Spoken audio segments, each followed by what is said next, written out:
Hi, learning coaches. Today is our last day for our fairy tale unit. Now, usually science and social studies looks a little bit different than fairy tales, but this is just one part of our kindergarten school year that we take a little bit time away from things to do a really deep study of a type of literature. And we've done that with fairy tales for the past 3 weeks.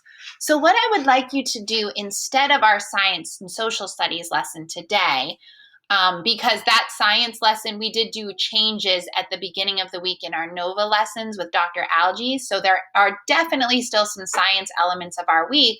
But today, I want you to take some time to ask your child to point to each picture on the screen and see if they can explain most, if not all, of the 10 elements of fairy tales.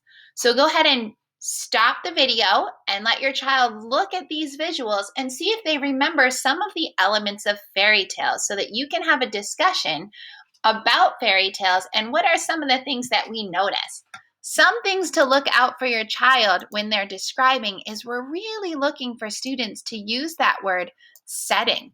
I would love it if students could identify that talking animals are also characters. Where I'm going to highlight some of the other words that would be great if your child was able to say. The more vocabulary words, the better. So keep up the great work. And I hope to see how much children have learned about fairy tales this week when working with them.